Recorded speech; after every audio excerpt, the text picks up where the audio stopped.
5 जुलाई 2005 अयोध्या के राम जन्मभूमि पर हुआ था आतंकवादी हमला।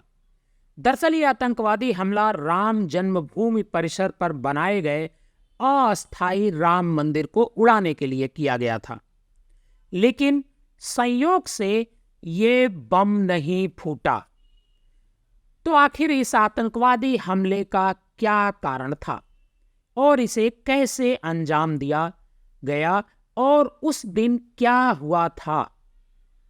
आज की इस कहानी में हम आपको राम मंदिर पर हुए हमले की पूरी जानकारी देंगे। तो दोस्तों, इसका कारण था राम मंदिर और बाबरी मस्जिद का विवाद। तो इस विवाद को समझने के लिए हमें शुरू से सब कुछ जानना होगा। इसकी शुरुआत होती है 1526 में, जब बाबर के कमांडर मीर बाकी ने अयोध्या में बाबरी मस्जिद बनवाई।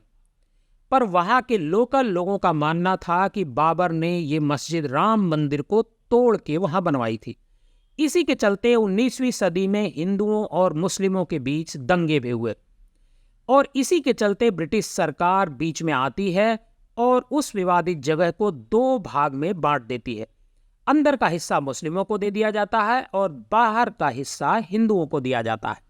इसके बाद 1985 में पहली बार ये मामला कोर्ट में पहुंचता है, जब महंत रघुवर दास बाहर के हिस्से में पूजा करवाने के लिए छत निर्माण करने की बात करते हैं। 1886 में कोर्ट इस चीज को मना कर देता है।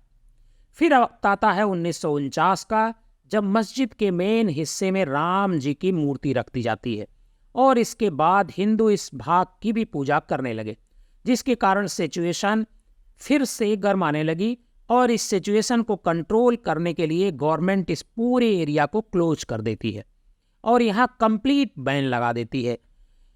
हिंदू अंदर जा सकता है, ना मुस्लिम। इस गवर्नमेंट के बैन को हटाने के लिए बहुत केसेस फाइल किए जाते हैं। जैसे 1950 में महंत रामचंद्र दास हिंदुओं के पूजा के लिए एक केस फाइल करते हैं और 1959 में निर्मोही अखाड़ा केस फाइल करती है ताकि उस पूरे एरिया का कंट्रोल उन्हें दिया जाए। इसके 2 साल बाद 1961 में सुन्नी वक्फ बोर्ड केस फाइल करती है कि बाबरी मस्जिद का जो मालिकाना हक है वो उन्हें मिल जाए। इसके बाद विश्व हिंदू परिषद यानी VHP राम मंदिर निर्माण के लिए कमेटी बनाती है। फिर 1986 में फैजाबाद कोर्ट में इस एरिया में हिंदुओं को पूजा करने की अनुमति मिल जाती है। इस नतीजे से नाराज होकर मुस्लिमों ने अपनी खुद की कमेटी बनाई, जिसका नाम था बाबरी मस्जिद एक्शन कमेटी। इसके बाद 1989 में एक और केस फाइल किया जाता है राम लल्ला विराजमान के नाम से।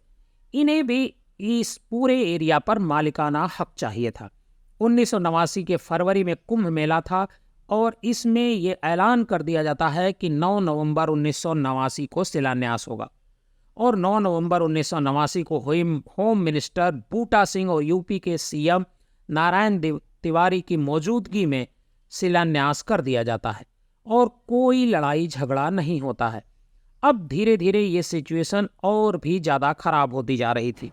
1990 में मिनिस्टर लाल कृष्ण आडवाणी गुजरात के सोमनाथ से अयोध्या तक रथ यात्रा निकालते हैं, जिसका बहुत ड्रामेटिक रिजल्ट होता है। सिचुएशन और भी ज़्यादा टेंस हो जाती है, दंगे बढ़ने लगते हैं और जब आडवाणी जी बिहार पहुंचते हैं तो बिहार के मुख्यमंत्री लालू प्रसाद यादव इनको गिरफ्तार करवा देते हैं। लालू प्रसाद यादव का कहना था कि ऐसा इसलिए किया गया क्योंकि इससे दंगे हो रहे थे। पर जब लाल कृष्ण आडवाणी जी गिरफ्तार हो जाते हैं तो बाकी के जो कार सेवक थे वो अयोध्या पहुंचते हैं। कार सेवक वो होते हैं जो बिना स्वार्थ के अपने धर्म के लिए सेवा करते हैं और 30 अक्टूबर को कार सेवक अयोध्या का जो विवादित एरिया था वहां पहुंचते हैं। वहां पर पुलिस उनको रोकती है। जो कार सेवक थे उसमें एक साधु वो साइड से पुलिस की बस को लेकर के उसमें कार सेवक को भरकर विवादित एरिया तक पहुंच जाता है और एक भगवा झंडा बाबरी मस्जिद पर लहराने की कोशिश करता है। लेकिन उस समय के यूपी के चीफ मिनिस्टर मुलायम सिंह के ऑर्डर पर पुलिस कार सेवकों पर फायरिंग कर देती है, जिससे 30 से ज़्यादा कार सेवकों की जान चली जाती है। फिर आता है 6 दिसंबर 1992 को 1000 की संख्या में कार सेवक अयोध्या में इकट्ठा होते हैं। बाबरी मस्जिद को गिरा दिया जाता है और उसी जगह पर एक अस्थायी मंदिर।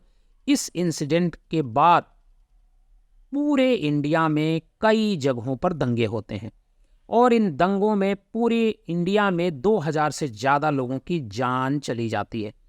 ये बात इंडिया से बाहर भी पहुंचती है और पाकिस्तान भी अपने देश में 30 हिंदू टेम्पल को तोड़ देता है। बांग्लादेश के अंदर 12 हिंदू टेम्पल तोड़े जाते हैं और गल्फ कंट्रीज भी इस बात का विरोध करती हैं। और फिर 1993 में सेंट्रल गवर्नमेंट राम मंदिर डिस्प्यूटेड एरिया को अपने कब्जे में ले लेती है और अब कोर्ट जिसे चाहती है उसको ये ज़मीन दे सकती है। अब 2003 में इलाहाबाद कोर्ट में ये केस स्टार्ट होता है और सबसे पहले आर्कियोलॉजिकल की टीम बुलाई जाती है, जिसके बाद एएसआई की टीम सर्वे स्टार्ट करती है। इसके बाद एएसआई की रिपोर्ट आती है तो पहली चीज़ इस रिपोर्ट में ये बताई जाती है कि बाबरी मस्जिद के नीचे एक स्ट्रक्चर मिला है जो कि इस्लामिक नहीं है। और दूसरी चीज़, यहाँ कुछ ऐसे स्ट्रक्चर भी मिले हैं जिससे लगता है कि पहले यहाँ कोई प्राचीन मंदिर हुआ करता था। उनका ये भी कहना था कि बाबरी मस्जिद किसी खाली जगह पर नहीं बनाई गई है। इधर ये सब चीज़ें चल रही होती हैं और उधर 5 जुलाई 2005 को भगवान राम जी के टेम्परेरी मंदिर बनाया गया था, वहाँ पर 5 आतंकवादी हमला कर देते हैं। माना जाता है कि ये 5 आतंकवादी नेपाल के रास्ते भारत आए थे और वो तीर्थ यात्रियों की तरह कपड़े पहने हुए थे। वो 5 आतंकवादी फैजाबाद पहुंचते हैं और फैजाबाद में ही एक जीप किराए पर हायर करते हैं और उस जीप के ड्राइवर ने अपने स्टेटमेंट में बताया कि वो 5 टेररिस्ट राम मंदिर ले जाने को कहते हैं। राम मंदिर पहुंचते हैं, वहाँ पर पूजा करते हैं ताकि वहाँ के लोगों को लगे कि वो एक तीर्थ यात्री ही हैं।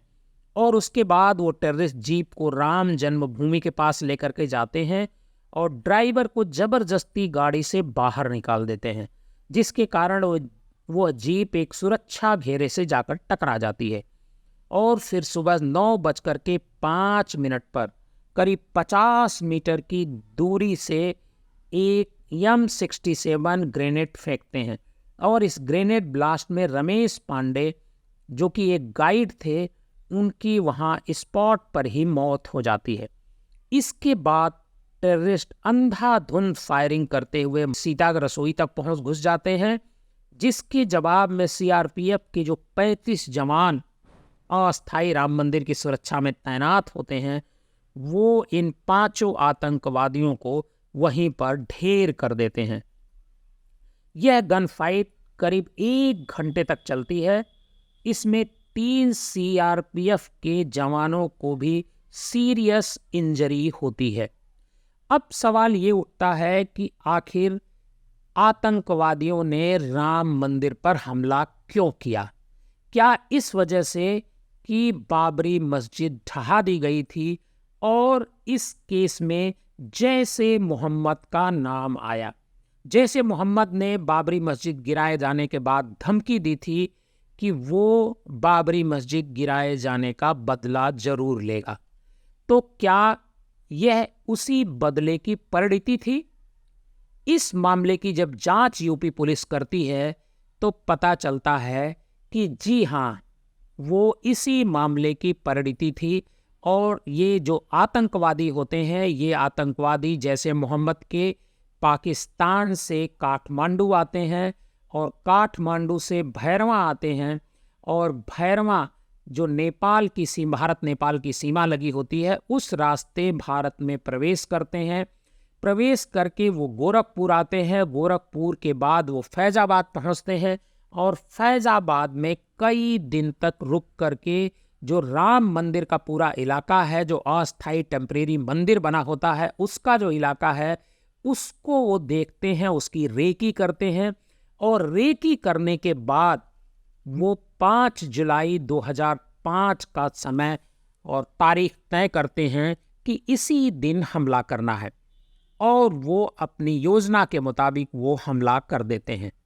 हालांकि ये जो उन्होंने ग्रेनेड फेंका था, हैंड ग्रेनेड, जो रामलला जो उस समय तिरपाल में अस्थाई मंदिर में हुआ करते थे, उसके तिरपाल के ऊपर जाकर के गिरता है, लेकिन वो फूटता नहीं है।